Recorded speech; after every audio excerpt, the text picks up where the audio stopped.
va donc pouvoir enchaîner sur notre deuxième présentation. De Lamia Gide, une doctorante donc, en génie électrique à l'Université de Sherbrooke. Donc, son travail porte sur l'application de l'intelligence artificielle à l'imagerie médicale afin d'améliorer les soins de santé.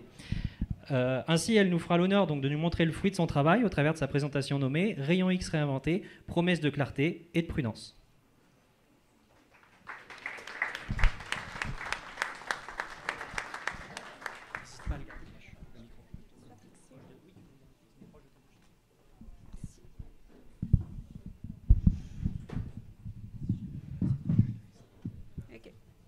Bon là, bonjour tout le monde. Aujourd'hui, on va réinventer les rayons X tous ensemble. Mais cette fois-ci, elles seront vêtues par le costume de la prudence et de la clarté. Ce qu'on va faire aujourd'hui, c'est qu'on va commencer par un petit flashback dans ma vie là. On va revenir à 10 ans, 15 ans en arrière, et là où je voyais toujours mes parents dépendants de leurs lunettes. On ne pouvait pas faire d'activité si mes parents n'ont pas leurs lunettes. Et oui, comment on va comprendre ça? Je voyais mon père passer de 4 heures de lecture à 3 heures, à 30 minutes, à 15 minutes, et avec beaucoup de peine. Et ma mère était beaucoup plus du genre « Ah, j'ai oublié mes lunettes au salon. Est-ce que tu peux partir me les chercher, s'il te plaît? » OK. Quelques années plus tard, j'ai compris ce que ça vaut le flou dans une image. Mais cette fois-ci, les lunettes ne pouvaient plus rien pour moi. Pourquoi? Car tout simplement, un scanner ne met pas de lunettes.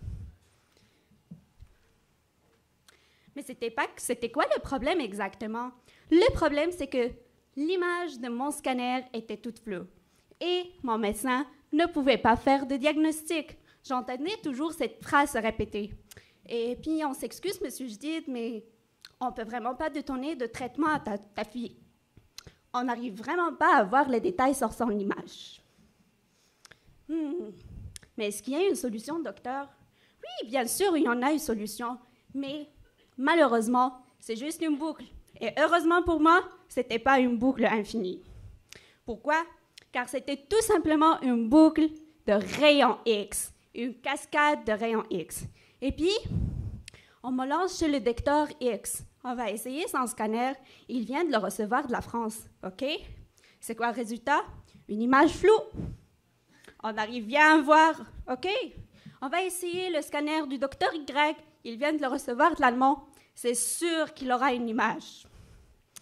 OK? C'est quoi le résultat, médecin? J'attends mes résultats.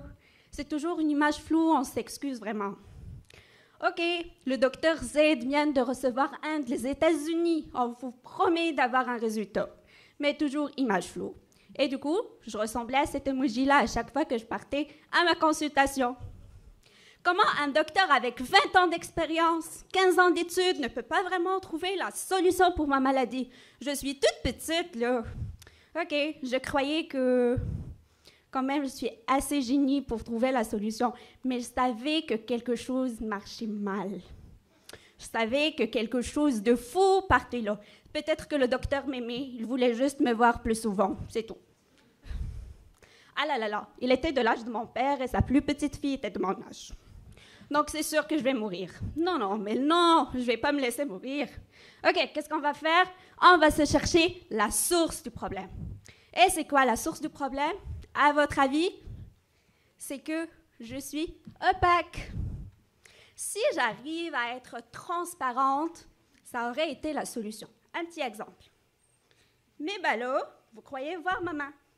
C'est juste de la fourrure douce que vous voyez. Et du coup, je suis opaque. Je me croyais transparente. On part sur la question donc, et si j'étais transparente? J'aurais sauvé 2 choses.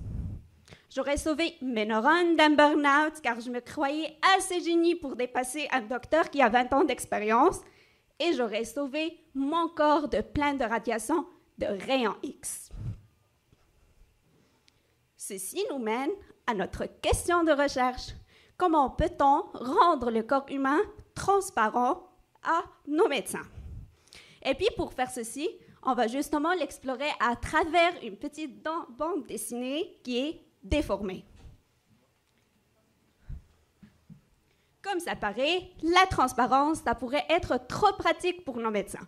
Pourquoi? Car comme ça, ils pourront faire beaucoup plus de diagnostics qui sont nets et précis.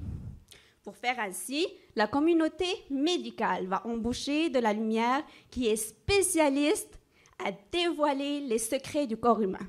Et c'est bien ce qu'on appelle les rayons X. Malheureusement, ils n'ont pas une très bonne réputation. Pourquoi ils n'ont pas une très bonne réputation? C'est tout simplement car ils causent des dommages collatéraux et ils causent du cancer et des mutations dans le long terme. OK? Et quoi la solution donc? La solution, c'est tout simplement qu'on va embaucher d'autres ingénieurs qui vont essayer de maximiser les profits des rayons X et de minimiser les impacts et les dommages de ces derniers. Mais comment on va faire? La mission au début, c'est trop simple. Si je veux imager ma main, je vais juste positionner une source de rayons X ici et un détecteur de rayons X de l'autre côté. Et puis, je vais envoyer des rayons X qui vont traverser ma main et qui doivent arriver sur le détecteur de l'autre côté. Notre mission est simple, on vient juste compter combien de rayons X nous avons de l'autre côté. Et parfait, la vie est simple. Non, pas toujours. Quand tu es en crise, ta voiture tombe en panne. Et puis là, malheureusement, ce n'est pas tous les rayons X qui sont chanceux. Il y en a ceux qui vont rencontrer beaucoup plus d'obstacles. Par exemple, il y en a ceux qui vont rencontrer notre os. Et du coup, ils seront juste perdus pour toujours et ils n'arriveront jamais sur notre détecteur. OK? Mais il ne faut jamais oublier de lever le chapeau à nos héros, car sans eux, on ne pourrait jamais différencier entre une partie où il y a de l'os, une partie dense et une partie simple de notre corps. OK? Ça semble très correct jusqu'au moment présent. Oui, mais tout simplement, pas tous les rayons X sont disciplinés. Il y en a ceux qui vont juste décider de changer de trajectoire. Ils ne veulent pas partir au détecteur, ils veulent partir sur le détecteur de leurs voisins. Le leur ne les intéresse pas. OK? Mais qu'est-ce que ça fait? C'est correct? Ça nous rajoute du flou et ça rajoute du bruit à notre image. Et du coup, les médecins se trouvent juste devant une dernière solution qui est de rajouter la dose de rayons X dans le corps de leur patient. Oups! Et c'est là, comme en équipe, à Prima, ils ont proposé une solution pour diminuer les doses et en même temps pour résoudre le problème du flou. Comment ça? Ils ont décidé de lancer un chronomètre juste au moment où on va lancer notre rayon X et d'arrêter le chronomètre juste quand le rayon X arrive de l'autre côté.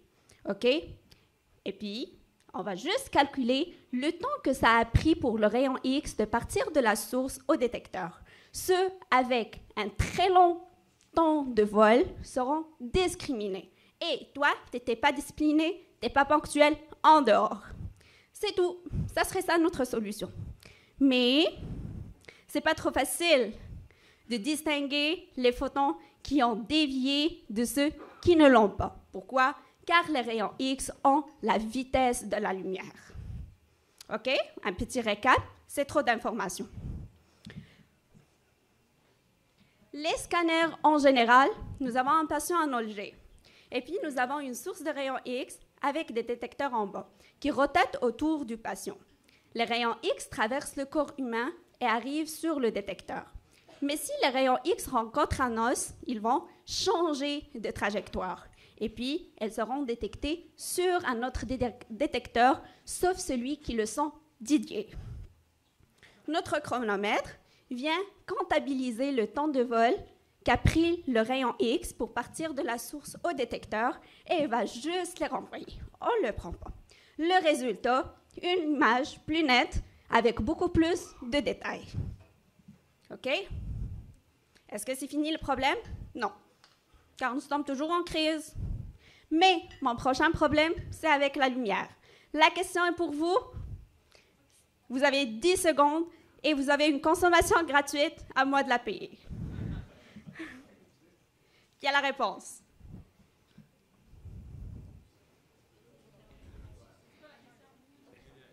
Quelle est la direction de la lumière? Oui?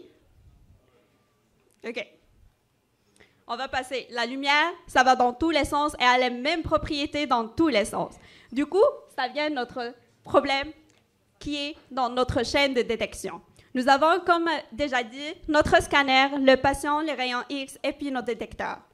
Le rayon X, quand il arrive sur le détecteur, il se transforme en une lumière visible. Et puis, il est transformé en un signal. Puis, le signal est transformé en un 1 et 0. Les 1 et 0 sont envoyés à notre ordinateur qui fait le traitement. Il nous donne l'image de diagnostic. OK? Ça semble correct aussi. OK. Nos détecteurs sont un type de rectangle, chacun à côté de l'autre avec une petite distance entre les deux. On peut imaginer ça comme une matrice. Quand le rayon X arrive sur notre détecteur, il produit de la lumière. La lumière va dans tous les sens et du coup, on a pas mal de lumière qui part dans tous les sens et du coup, touche tous les détecteurs. 60% de mes rayons X ne sont pas correctement détectés.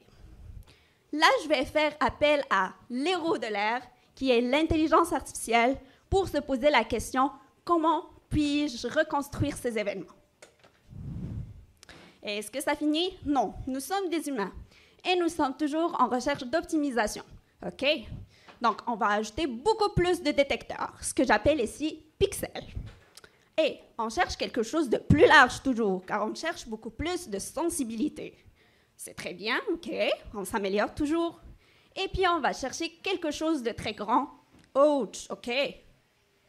Ça marche, OK. Et puis, on a beaucoup de données, ce qui est équivalent à 2000 films de 2 heures par seconde.